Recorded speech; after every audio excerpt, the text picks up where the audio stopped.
The laughter that filled the grand ballroom was ugly kind that cuts through your soul and leaves you bleeding inside. Maya stood frozen in place, her heart pounding so hard she could hear nothing else, as dozens of well-dressed socialites pointed at her plain cotton dress, their perfect teeth gleaming under crystal chandeliers. Their jewelry sparkled like stars, their designer dresses flowing like waves of expensive silk, while she stood there in her simple blue dress from the clearance rack at Walmart. One woman's voice carried above the rest. "Who let the cleaning lady into the VIP section?" The room erupted with cruel laughter, and Maya felt her knees weakening.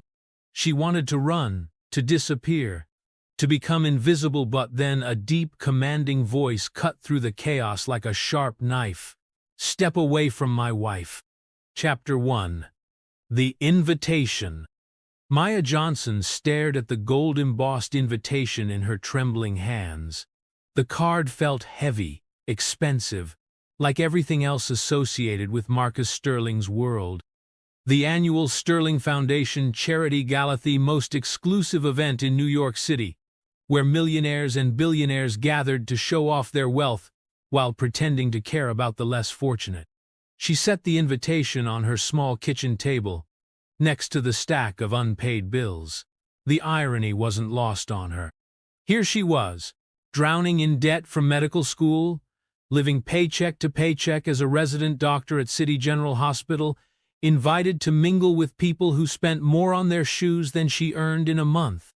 But Marcus had insisted.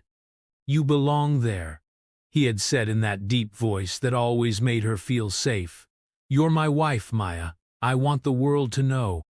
They had been married secretly for 6 months now.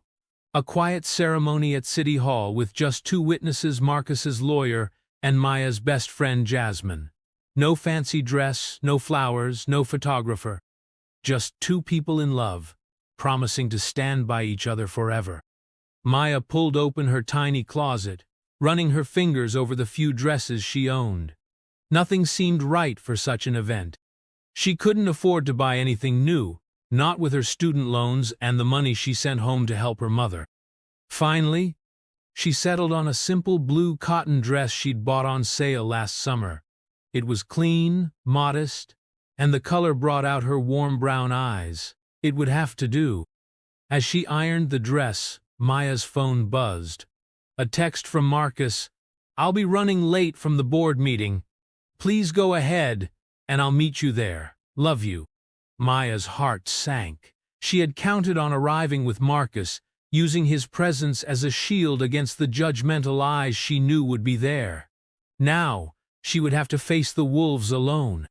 The next evening, Maya stood outside the Metropolitan Grand Hotel, watching limousines pull up to discharge their designer-clad passengers.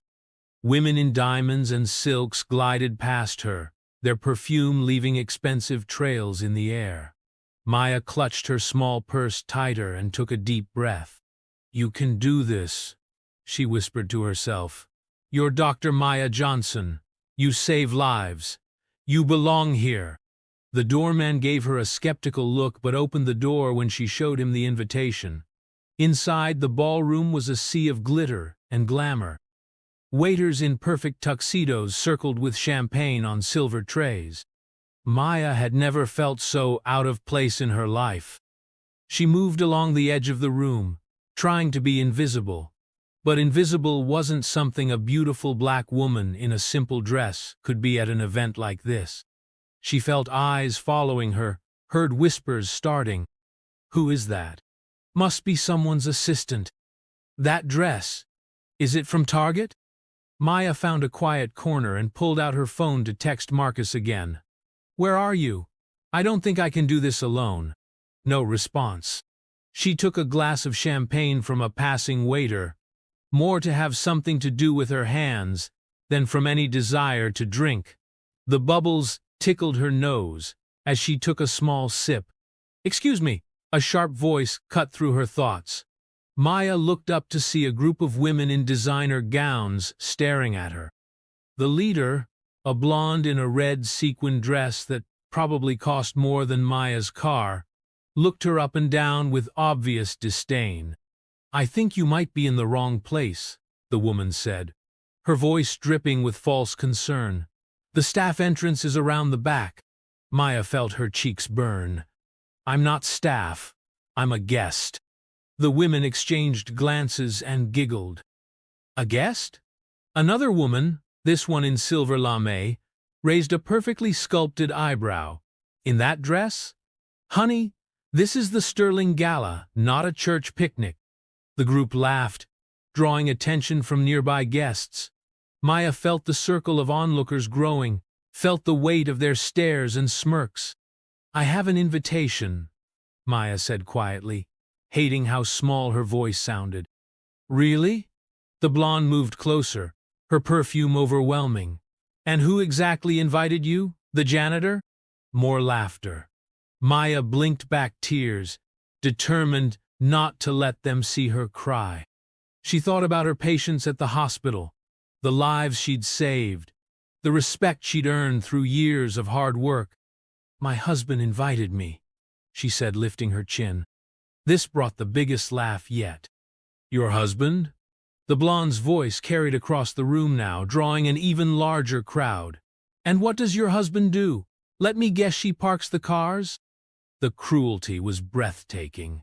Maya had faced discrimination before, had pushed through medical school despite professors who doubted her, had earned her place despite obstacles others couldn't imagine. But this was different. This was deliberately, viciously personal.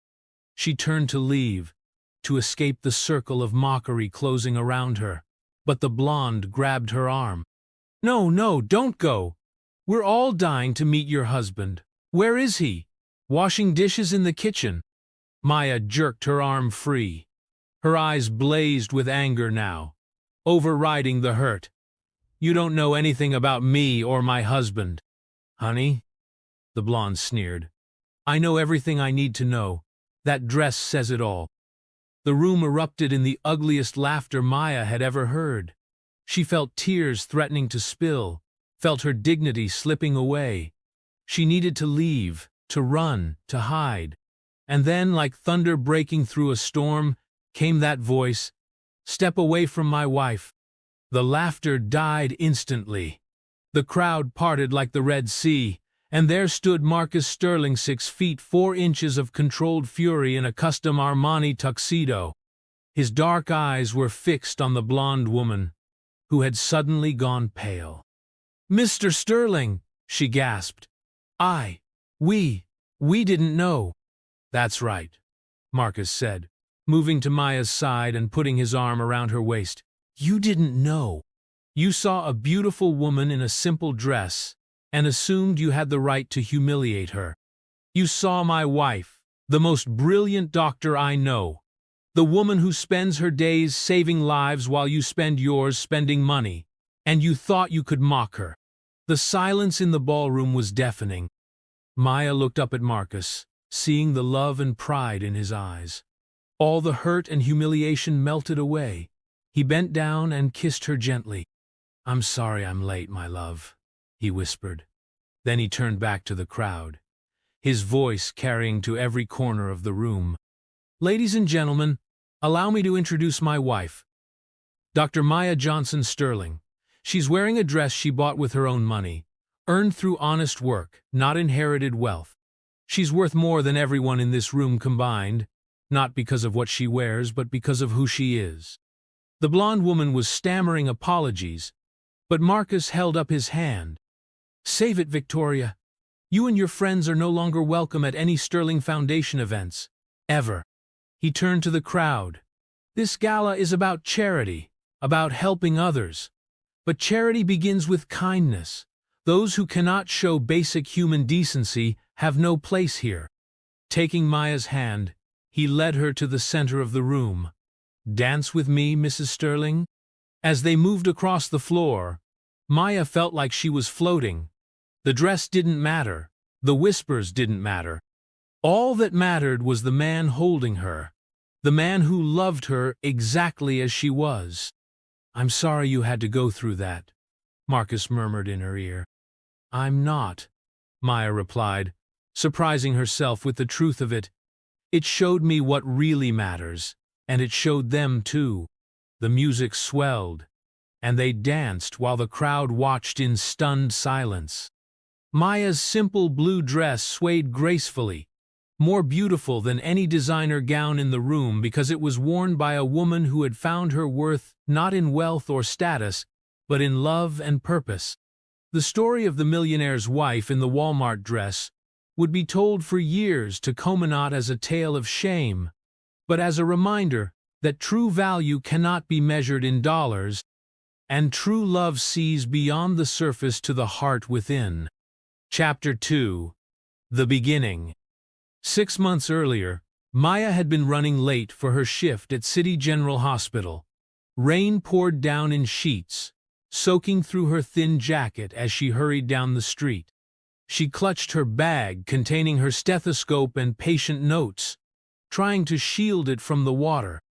That's when she collided with him, literally ran straight into what felt like a wall of expensive soot. Papers went flying, scattering across the wet sidewalk. "Oh God, I'm so sorry." Maya dropped to her knees, frantically trying to gather the documents before they were ruined. The man knelt beside her, and that's when she looked up into the most striking brown eyes she'd ever seen. "It's my fault," he said, his voice deep and smooth. "I wasn't watching where I was going." They worked together to collect the papers, their hands occasionally brushing. Maya noticed his watch, a Rolex that probably cost more than her yearly salary, and his perfectly manicured hands that clearly hadn't seen manual labor. "These look important," she said, handing him a stack of documents with Sterling Industries letterhead. "Not as important as making sure you're okay," he replied, helping her to her feet. "I'm Marcus." "Maya," she responded, suddenly conscious of her wet hair and simple scrubs. "I'm really sorry about your papers." "Please stop apologizing. Let me make it up to you. Can I buy you coffee?" Maya glanced at her watch. "I wish I could, but I'm already late for my shift. I'm a resident at City General." "A doctor?" His eyebrows rose with interest. "What department?" "Pediatrics. I work with children." Something shifted in his expression. Respect. Admiration. "That's incredible. Listen, I know you have to go, but could I have your number? I'd love to take you to dinner sometime." Maya hesitated. Men like this, wealthy, handsome, clearly successful, didn't usually pursue women like her. But there was something genuine in his eyes, something that made her want to take a chance. "Okay," she said, surprising herself. She recited her number, which he quickly saved in his phone. "I'll call you Dr. Maya," he said with a smile that made her heart skip. As she hurried away, Maya didn't know she'd just met Marcus Sterling, CEO of Sterling Industries and one of the wealthiest men in New York. She didn't know that this chance encounter in the rain would change her life forever. Marcus called that evening, just as she was finishing a grueling 12-hour shift. His timing was perfect. She was exhausted, but exhilarated from successfully treating a difficult case. "How was your day, doctor?" he asked, and she found herself telling him about the little boy with pneumonia she'd helped save. "You sound passionate about your work," Marcus observed. "I love it," Maya admitted. "It's hard, and the hours are brutal, but when you see a sick child get better, when you see the relief on their parents' faces, there's nothing like it." They talked for an hour, and Marcus asked her to dinner that weekend. Maya accepted, then spent the next 3 days worrying about what to wear and whether she'd fit into his world. Their first date was at a small Italian restaurant, not the 5-star establishment she'd expected, but a cozy family-owned place with checkered tablecloths and the smell of garlic in the air. "I thought you'd prefer somewhere real," Marcus explained when she expressed surprise. "Somewhere we can actually talk." And talk they did. Hours flew by as they shared stories about their lives. Maya learned that Marcus had built his company from nothing, working 3 jobs to put himself through college after his parents died. He learned about her childhood in a small apartment with her single mother, how she'd won scholarships to get through medical school. "We're not so different," Marcus said thoughtfully. "We both know what it's like to work for everything we have." Maya felt herself falling for him that night, not for his money or status, but for the man who understood struggle and valued hard work. Their relationship progressed quickly but naturally. Marcus would bring her coffee during her night shifts, wait for her outside the hospital with takeout when she worked late. He introduced her to his world gradually, always making sure she felt comfortable. But Maya soon discovered the challenges of dating a public figure. Paparazzi photos appeared online. Sterling's new mystery woman. Society blogs speculated about her background. Women who'd hoped to catch Marcus's attention spread rumors. "I don't care what they say," Marcus told her one evening as she fretted over a particularly nasty blog post. "I love you, Maya. You're real, you're brilliant, and you have a heart bigger than anyone I've ever met." 3 months into their relationship, Marcus proposed. Not with a public spectacle, but quietly, privately, in her tiny apartment after she'd worked a double shift. He got down on one knee beside her second-hand couch, holding a stunning diamond ring. "I know we haven't known each other long," he said, "but I know what I want. I want to wake up next to you every morning. I want to support your dreams and have you support mine. I want to build a life with you, Maya. Will you marry me?" Tears streaming down her face, Maya said yes. But she had one condition. "Can we keep it private for a while?" she asked. "I don't want people thinking I'm with you for your money. I want to establish myself as a doctor first, prove that I can stand on my own." Marcus understood completely. They married quietly at City Hall, with plans to have a proper wedding later.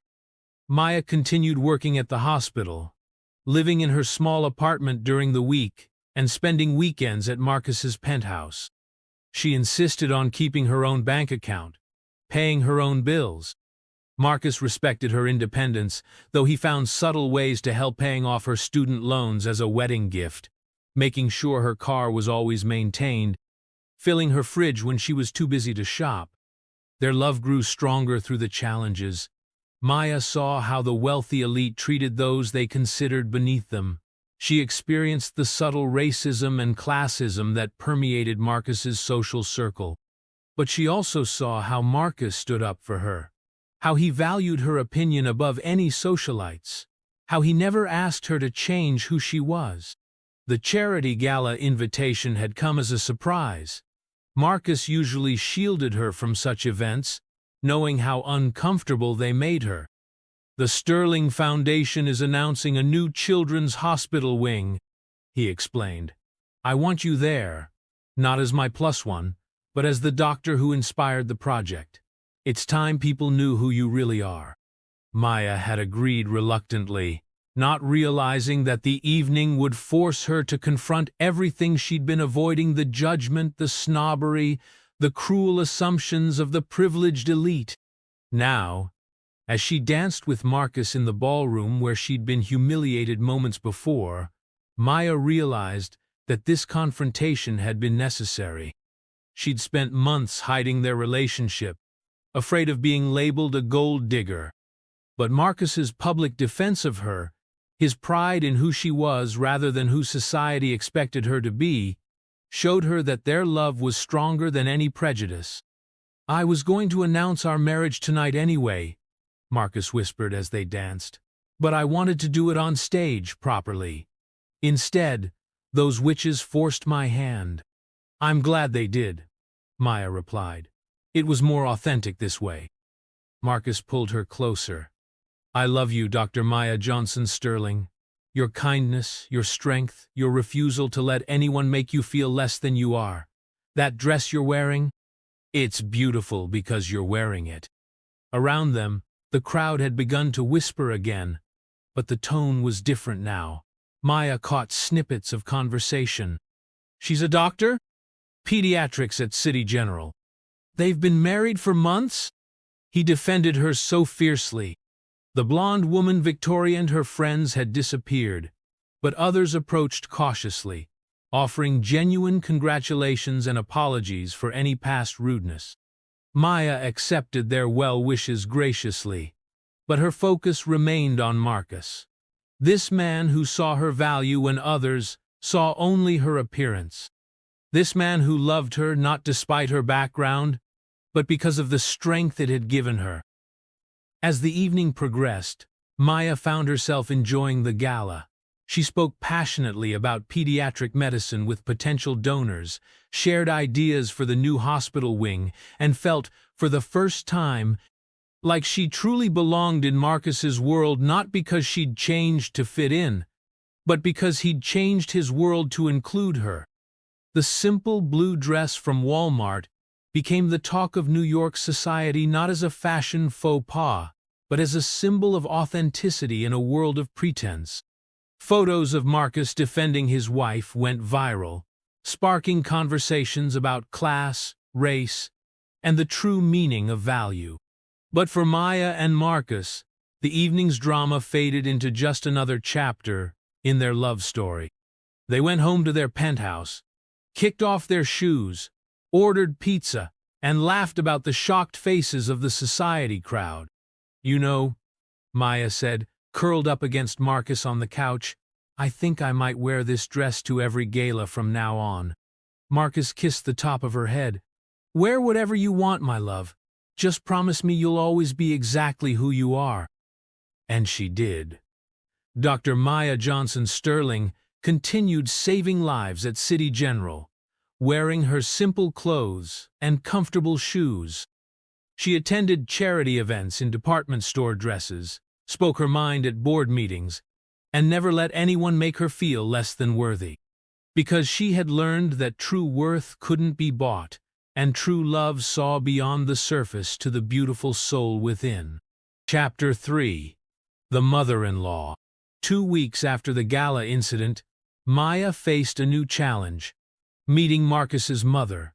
Eleanor Sterling was a formidable woman who had been traveling in Europe when Marcus and Maya secretly married. News of the gala drama had reached her, along with photos of her son defending his wife in the simple blue dress. "She wants to meet you," Marcus said one morning over breakfast. "This Sunday, at the family estate." Maya nearly choked on her coffee. "The estate? Can't we meet somewhere neutral, like a restaurant?" Marcus reached across the table and took her hand. "My mother is traditional. She'll want to meet you on home ground." Maya spent the next few days in a state of anxiety. She knew Eleanor Sterling by reputation, a steel magnolia, who had helped her husband build Sterling Industries from the ground up after his death.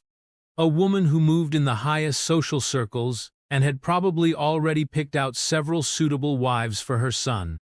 Sunday arrived too quickly. Maya stood in front of her closet, paralyzed by indecision. Should she try to impress with something expensive?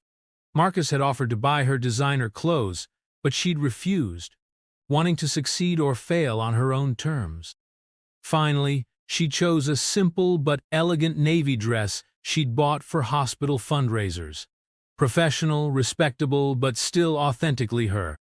The Sterling estate was an hour outside the city, a massive Georgian mansion surrounded by manicured gardens. As their car pulled up the winding driveway, Maya felt her stomach churning. "Remember," Marcus said, squeezing her hand, "she's going to love you. How could she not?" Eleanor Sterling waited for them in the formal living room, a space bigger than Maya's entire apartment. She was tall and elegant, her silver hair perfectly coiffed, wearing a Chanel suit that probably cost more than Maya's car. "Mother," Marcus said, kissing her cheek, "this is Maya, my wife." Eleanor's eyes swept over Maya, taking in every detail from her simple dress to her modest jewelry. "So," she said, her voice cool and measured, "you're the woman who married my son without telling me."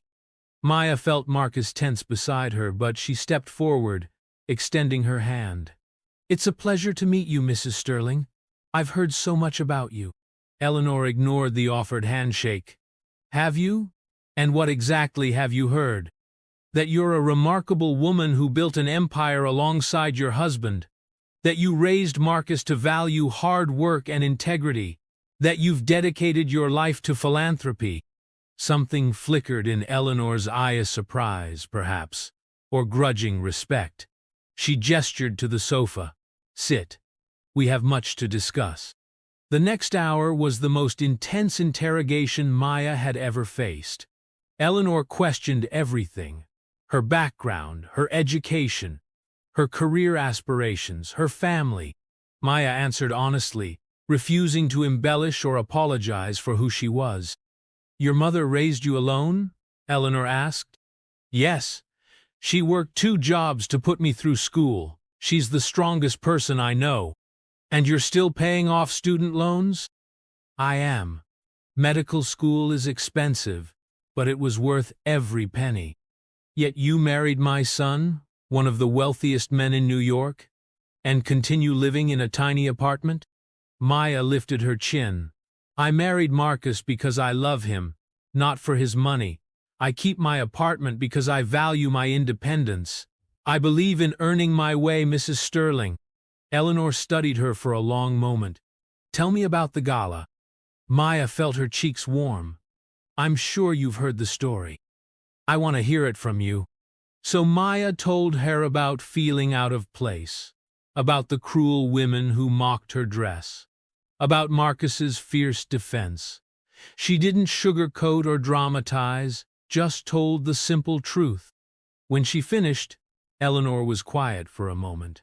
Then she said, "Victoria Pemberton has been trying to catch Marcus for years. Her mother and I serve on several charity boards together. She's everything I once thought I wanted from my son: wealthy, connected, from the right family." Maya's heart sank, but Eleanor continued, "But Marcus never showed the slightest interest in her, or any woman like her. He told me once that he wanted someone real, someone with substance.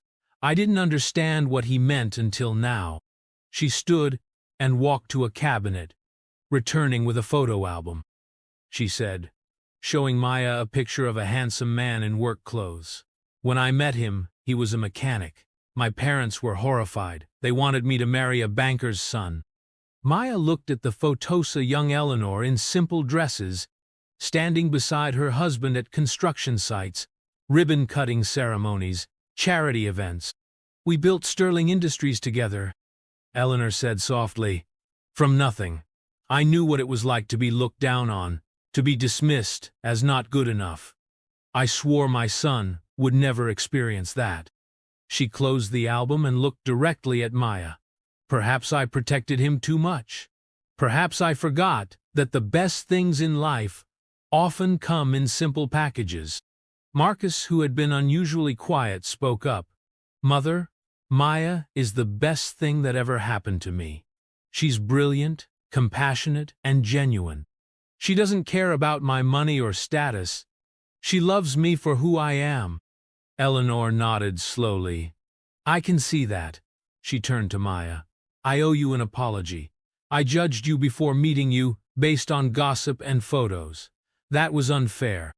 "Thank you," Maya said simply. "But," Eleanor continued, "being a Sterling comes with responsibilities.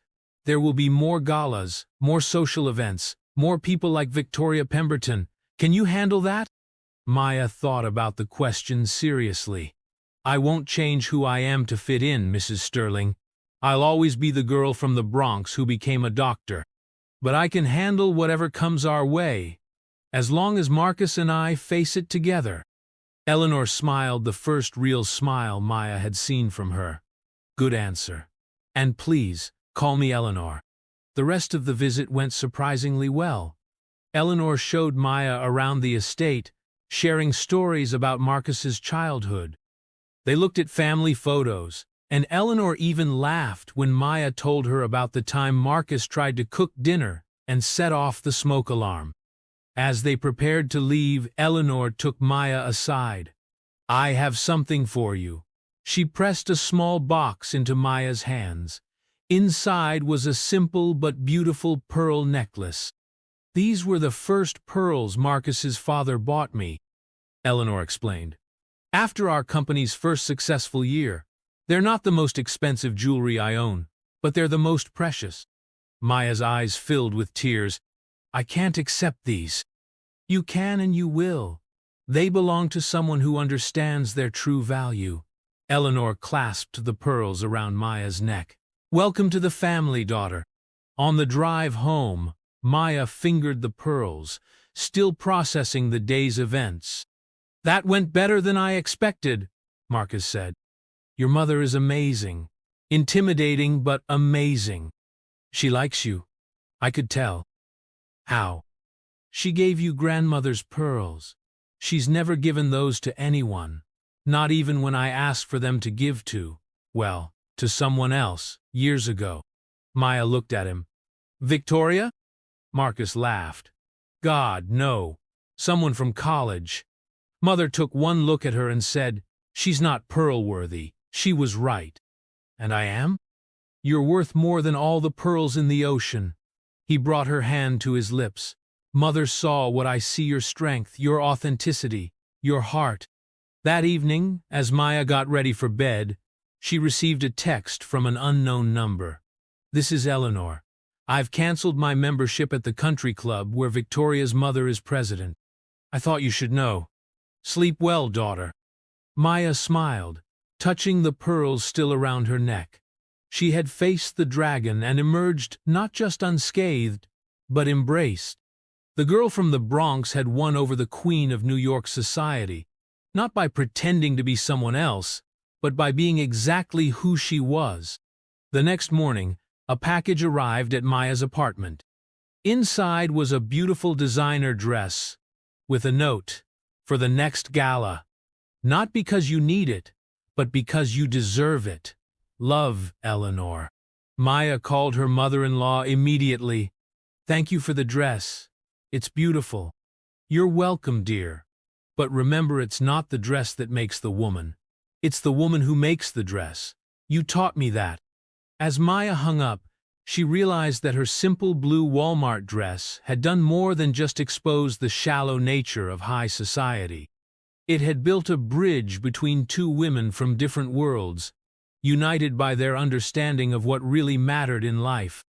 The pearls and the designer dress would have their place, but Maya knew she would always treasure that blue dress. It had become a symbol of her authenticity, her courage, and the love that saw beyond appearances to the heart within. And sometimes, the simplest things carry the greatest meaning. Chapter 4. The Hospital Crisis. Life settled into a new rhythm after Maya's acceptance into the Sterling family. She continued working at City General, splitting her time between the hospital and Marcus's penthouse. The media attention from the gala had died down, replaced by respectful articles about the doctor who captured Sterling's heart. But peace never lasts long in a public life. It was a typical Tuesday afternoon when chaos erupted. Maya was finishing rounds in the pediatric ward when her pager buzzed urgently, code blue in the ER.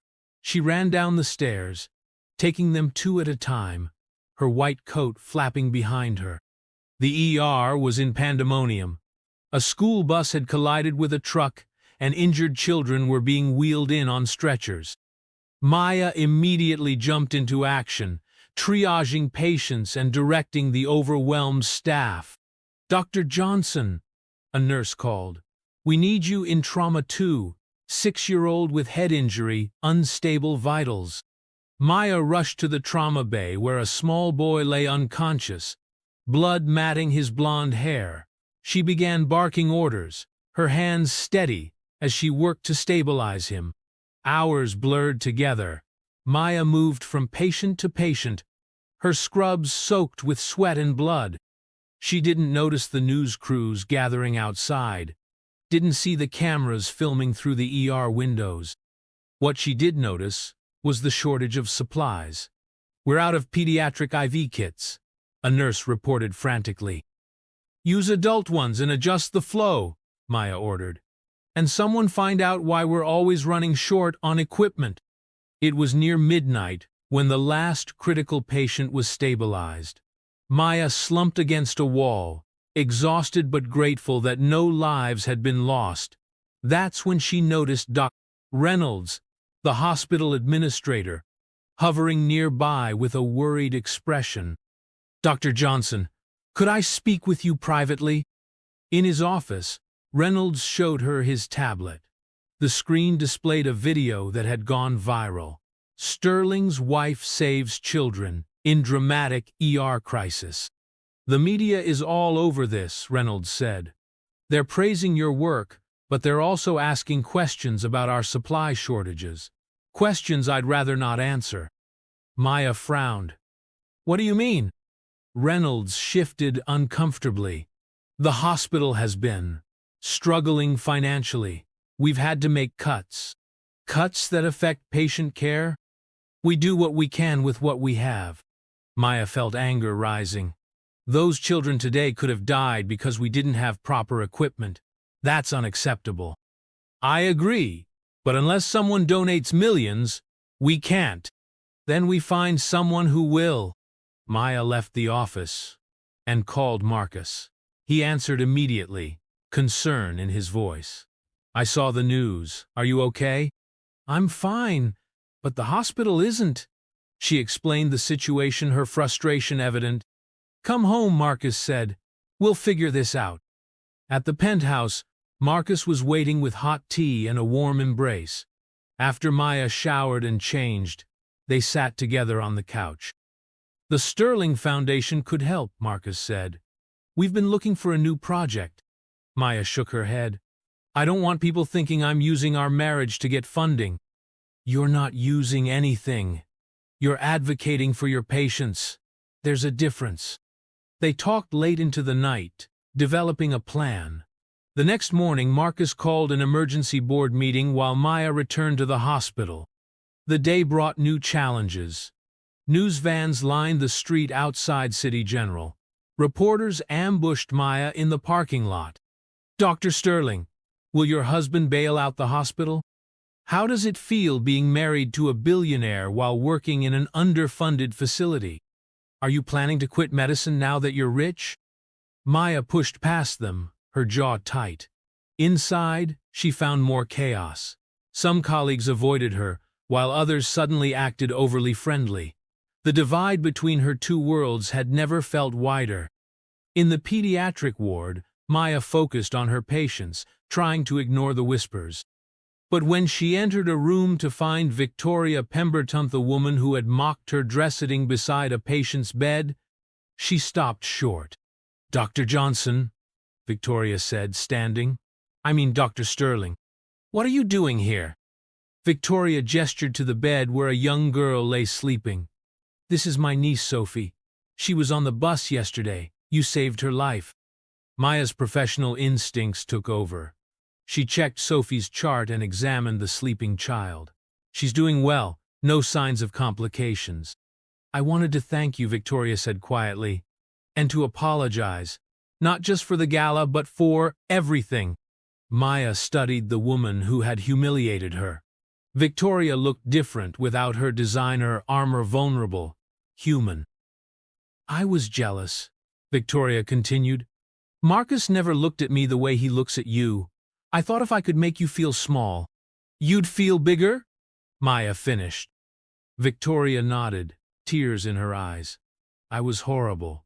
And then yesterday, watching you on the news, seeing how you fought for these children, I realized how wrong I was about everything." Maya felt her anger softening. "Your niece is going to be fine. That's what matters. Is there anything I can do? For the hospital, I mean. My family has connections." Before Maya could respond, her pager buzzed. Another emergency. She excused herself and ran to handle the crisis, leaving Victoria standing thoughtfully by her niece's bed. That evening, Marcus arrived at the hospital with news. The board approved emergency funding, $10 million for immediate supplies and equipment, with more to follow for long-term improvements. Maya hugged him tightly. "Thank you. Don't thank me. Thank the board member who made an impassioned speech about why this mattered." He smiled mysteriously. "Who?" "Eleanor Sterling. my mother said, and I quote, "My daughter-in-law saves lives while we sit in boardrooms debating numbers. The least we can do is give her the tools she needs." Maya felt tears welling up. The woman who had once seemed so intimidating had become her fiercest advocate. The next week brought changes. New equipment arrived daily. But the biggest surprise came when Victoria Pemberton announced a $1 million donation from her family's foundation, specifically for pediatric trauma care. Maya found Victoria in the hospital lobby one morning, overseeing the delivery of new monitors. "You didn't have to do this," Maya said. Victoria turned, looking more genuine than Maya had ever seen her. "Yes, I did. That night at the gala, I mocked you for your dress while you were thinking about saving lives. I need to make that right." "Consider it made right." Victoria hesitated. "Could we maybe start over? I'd like to know the woman Marcus fell in love with." Maya smiled. "I'd like that." The media storm eventually died down, but the changes at City General remained.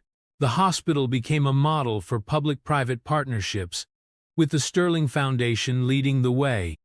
Maya's colleagues adjusted to her new status, realizing that marriage hadn't changed her dedication to medicine. She still worked long hours, still wore comfortable shoes, still brought coffee for the night shift nurses. One evening, as Maya was leaving the hospital, she found Marcus waiting in the parking lot, leaning against his car like he used to when they were dating. "Fancy meeting you here," she teased. "I thought my wife might like a ride home." He opened the passenger door with a flourish. As they drove through the city, Maya reflected on how much had changed since that rainy day when they first met. She'd gone from anonymous resident to public figure, from struggling with student loans to helping direct a major foundation. But the important things remained the same. She still loved medicine, still fought for her patients, still felt her heart skip when Marcus smiled at her. "Penny for your thoughts?" Marcus asked. "Just thinking about how lucky I am. Not because of the money or the status, but because I found someone who loves me for exactly who I am." Marcus reached for her hand. "The luck is all mine, Dr. Sterling." That night, as they sat on their terrace overlooking the city, Maya wore her simple blue dress and the pearl necklace Eleanor had given her. The contrast perfectly captured who she had become, a woman who honored her roots while embracing her future. The crisis at the hospital had tested their relationship in unexpected ways, but they had emerged stronger. Maya had learned that accepting help didn't diminish her independence, and Marcus had shown that his support came without strings or expectations. And somewhere in the city below, a little girl named Sophie slept peacefully in her hospital bed, alive because a doctor in comfortable shoes had been there when it mattered most. Chapter 5. The Family Secret.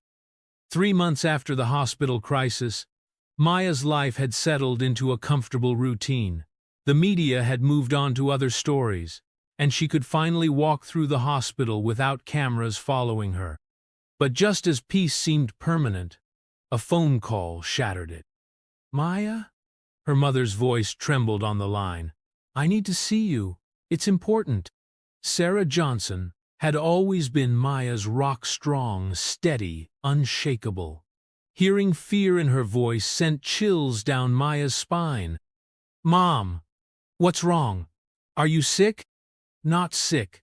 Just, please come home. Alone." Maya found her mother in their old apartment in the Bronx, surrounded by boxes and old photographs. Sarah looked older somehow, her usual vibrant energy dimmed.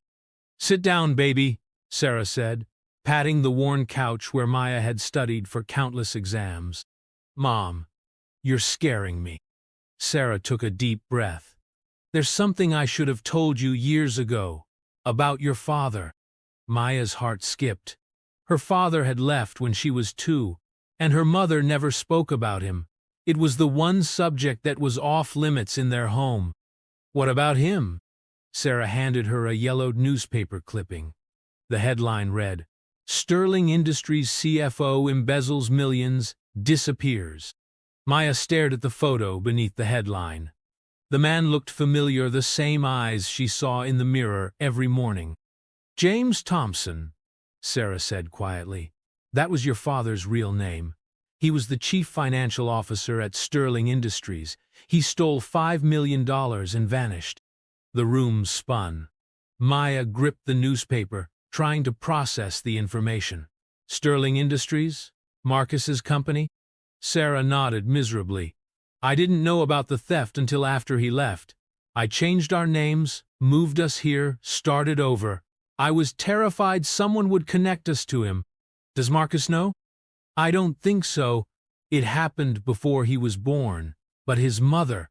Sarah's voice broke. Eleanor Sterling would remember. The scandal nearly destroyed the company. Maya felt sick.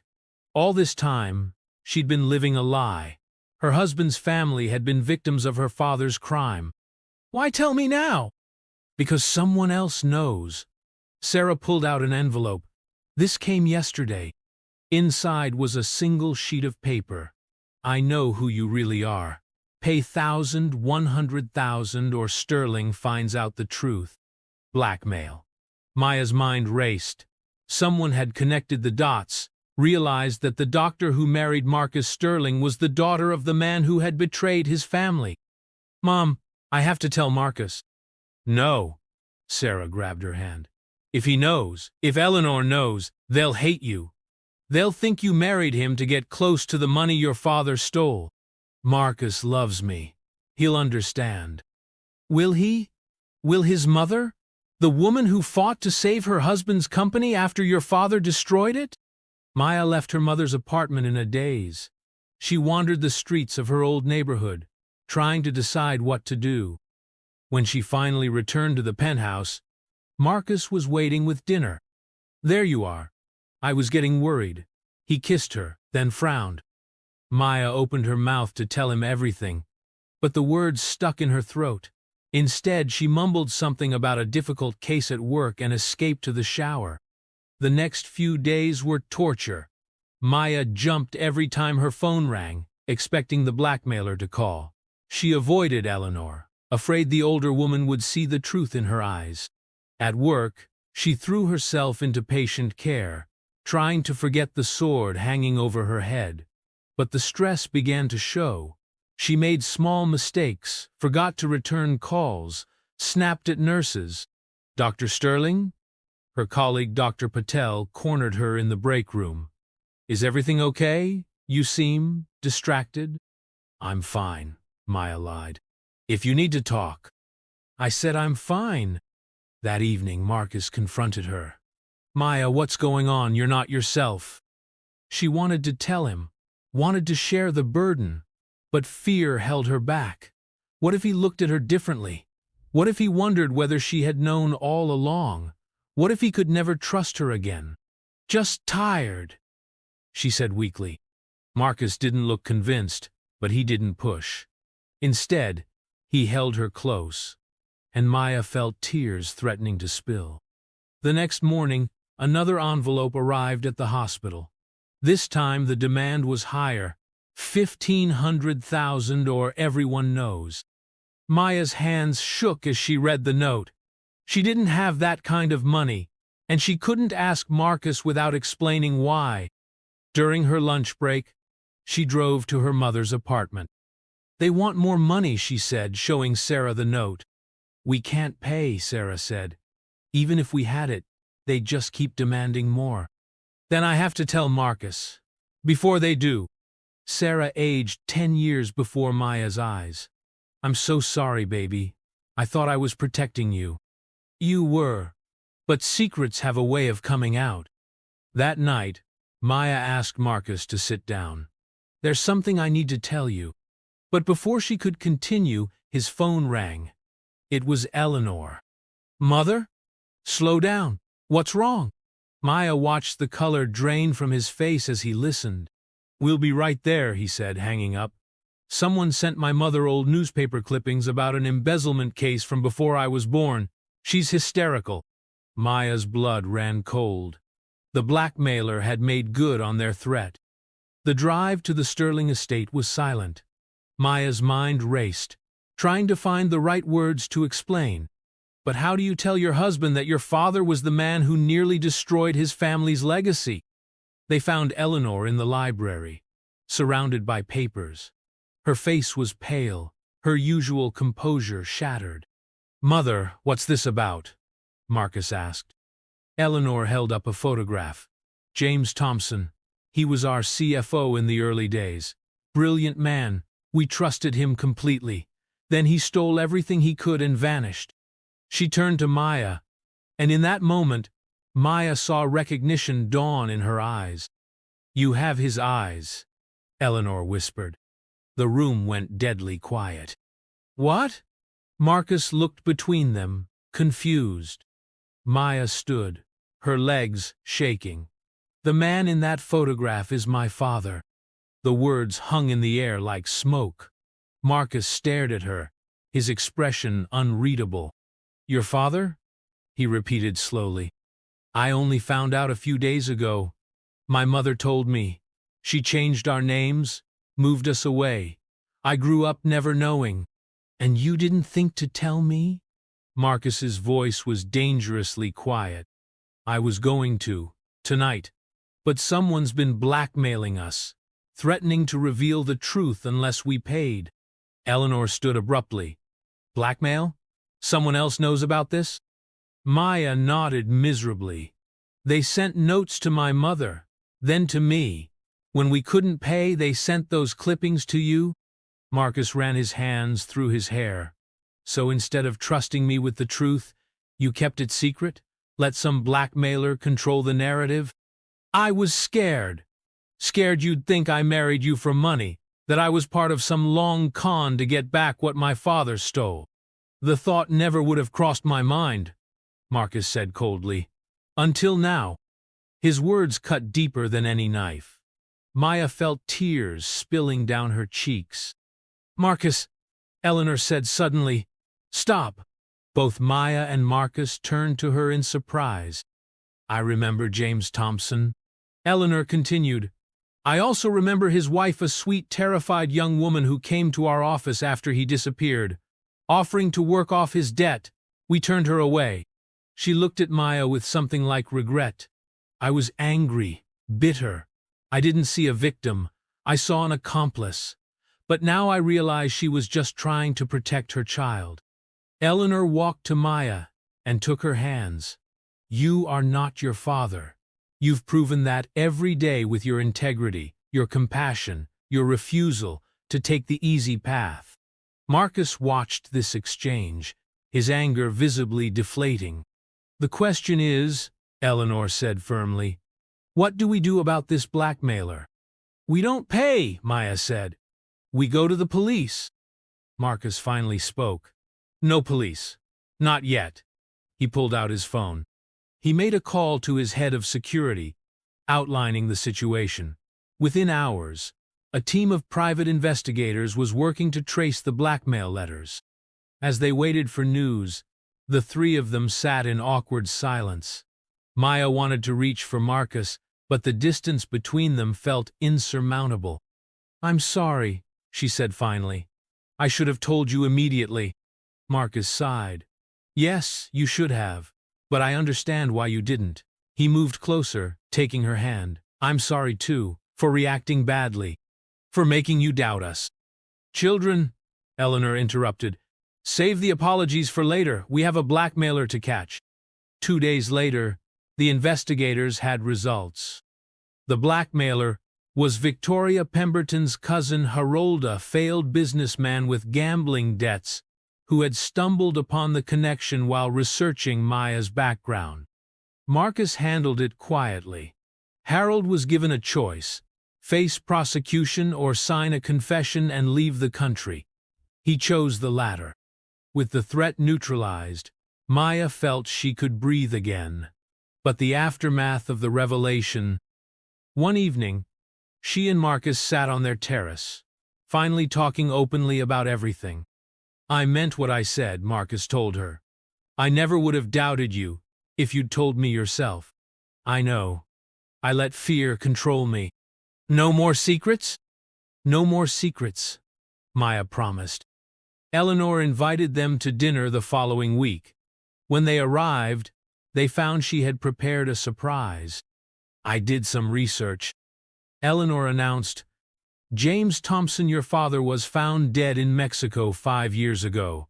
But before he died, he sent anonymous payments to several charities, including a children's hospital. She handed Maya a letter. This was among his effects. It's addressed to you. With trembling hands, Maya opened the yellowed envelope. Inside was a single page. My dearest daughter, by the time you read this, I'll be gone. I made terrible choices that hurt many people, including you and your mother. I can never make amends for what I did, but I want you to know that leaving you was the hardest thing I ever did. I've watched from afar as you grew into an amazing woman. Become a doctor. Save lives.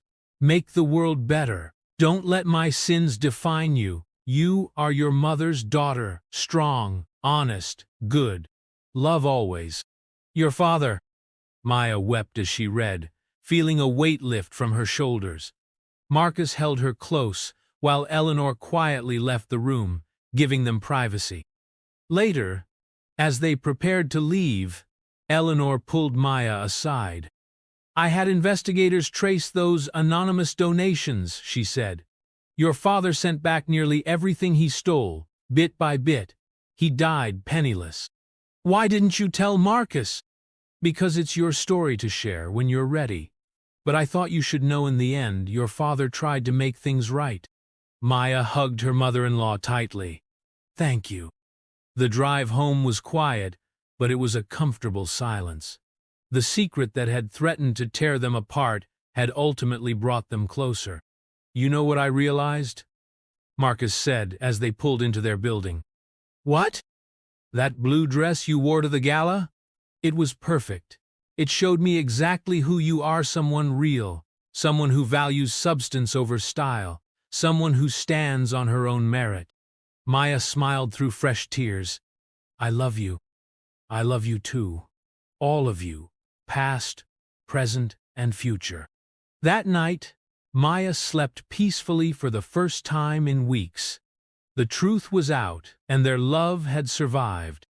Maya Johnson Sterling, a woman who had faced her past and chosen her own future.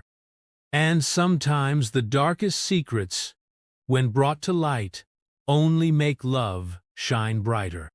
Chapter 6. The Bronx Homecoming.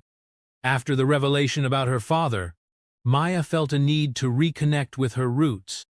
She proposed a medical outreach program in her old Bronx neighborhood, where healthcare disparities were stark and many families struggled to access basic medical services. I want to give back to the community that raised me, she told Marcus one morning. These people supported my mother and me when we had nothing. Then let's make it happen, Marcus said. The Sterling Foundation can help. 3 weeks later, Maya stood outside the newly renovated community center on Fordham Road, watching as medical equipment was unloaded from trucks. The Sterling Foundation had transformed the old building into a part-time clinic where she and other doctors would volunteer on weekends. Dr. Maya, a familiar voice called out. Maya turned to see Mrs. Rodriguez, her old neighbor who used to babysit her when Sarah worked night shifts. Mrs. Rodriguez, Maya hugged the elderly woman. I can't believe you're still here. Where else would I go? This is home, Mrs. Rodriguez studied Maya's designer coat and diamond ring. Look at you now. We heard you married some rich man, but nobody believed it was the Sterling boy until we saw it on TV. Maya felt a twinge of self-consciousness. I'm still the same Maya. Are you? Mrs. Rodriguez's eyes were kind but knowing. Come, let me show you something. She led Maya down the street to the corner bodega where Maya used to buy penny candy. The owner, Mr. Patel, no relation to her colleague still, stood behind the counter. Maya Johnson, he exclaimed. Or should I say Dr. Sterling now? Just Maya, she insisted. Mr. Patel shook his head. You were always special. Studying on that milk crate in the corner, helping your mama count pennies for bread, we knew you'd make it out. I didn't leave, Maya protested. I'm here now, aren't I? Visiting isn't the same as living, Mrs. Rodriguez said gently. But we're glad you remembered us. The words stung, but Maya understood. She had changed. The designer clothes, the penthouse, the security detail that Marcus insisted follow her to the Bronx, all created a barrier between her and her past. The clinic's opening day brought a crowd of familiar faces. Maya worked tirelessly, treating everything from diabetes to childhood asthma. But she noticed how some patients hesitated around her, how children stared at her expensive watch. During a break, she found her old friend Jasmine, who had been her maid of honor at the courthouse wedding, helping with patient registration. They see you differently now, Jasmine said bluntly when Maya confided her concerns. You're not just the girl from the block anymore. You're Marcus Sterling's wife. I'm still me. Are you? When's the last time you took the subway? Ate at Kennedy Fried Chicken? Worried about making rent? Maya fell silent. Jasmine was right. She'd become comfortable in Marcus's world, forgetting the daily struggles she once knew intimately.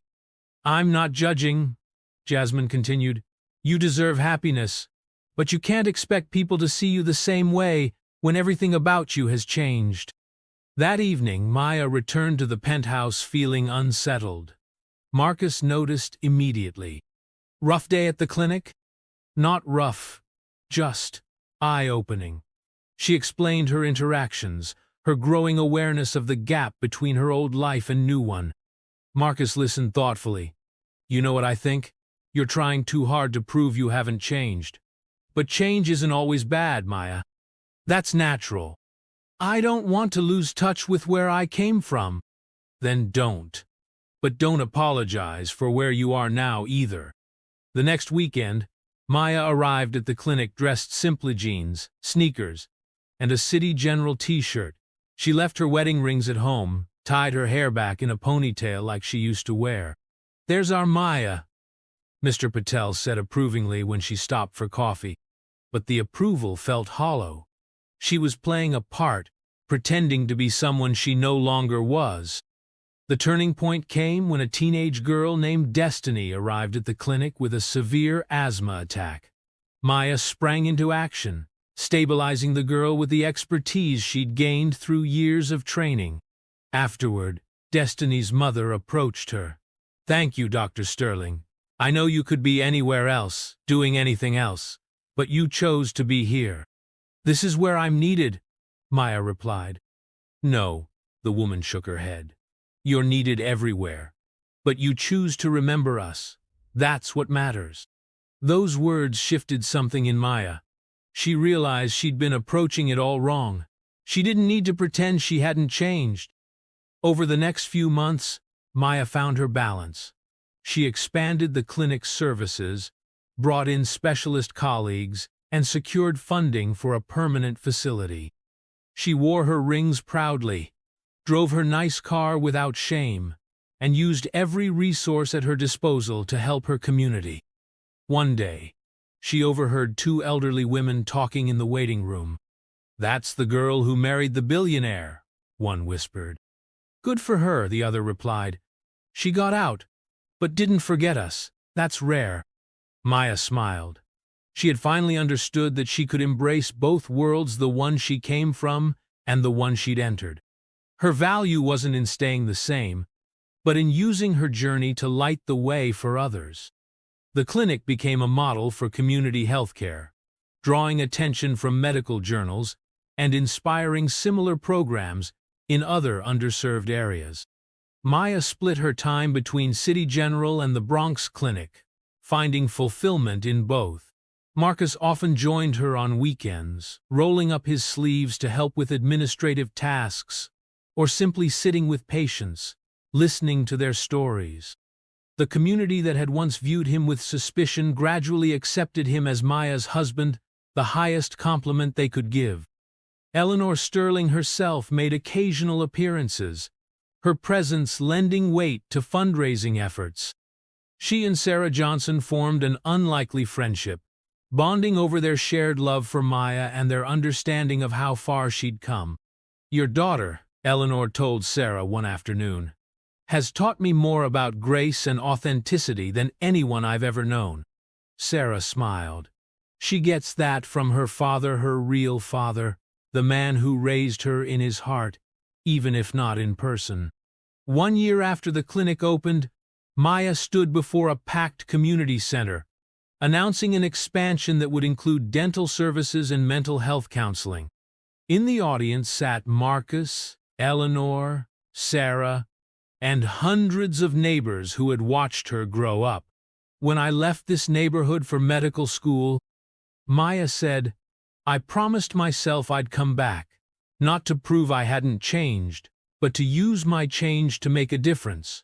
This clinic is that promise kept." As applause filled the room, Maya caught Marcus's eye. He smiled, and she saw in his expression the same love and pride he'd shown that night at the gala when he'd defended her simple blue dress. Later, walking hand in hand through her old neighborhood, Maya reflected on her journey. She'd gone from being mocked for her cheap dress to being celebrated for her expensive contributions. But the greatest gift wasn't the money or status, it was the ability to bridge two worlds, to show that success didn't mean forgetting your roots. "Penny for your thoughts?" Marcus asked, echoing their old ritual. "Just thinking about how lucky I am," Maya replied. "Not because I married well, but because I married someone who understands that where I came from is just as important as where I'm going." Marcus stopped walking and kissed her gently. "Where we're going," he corrected. "Together." As they continued their walk, passing the bodega, the clinic, and the apartment where Maya grew up, she realized that she hadn't just found her balance, she'd created a new path, one that honored her past while embracing her future. And sometimes, the greatest success is not in how far you've climbed,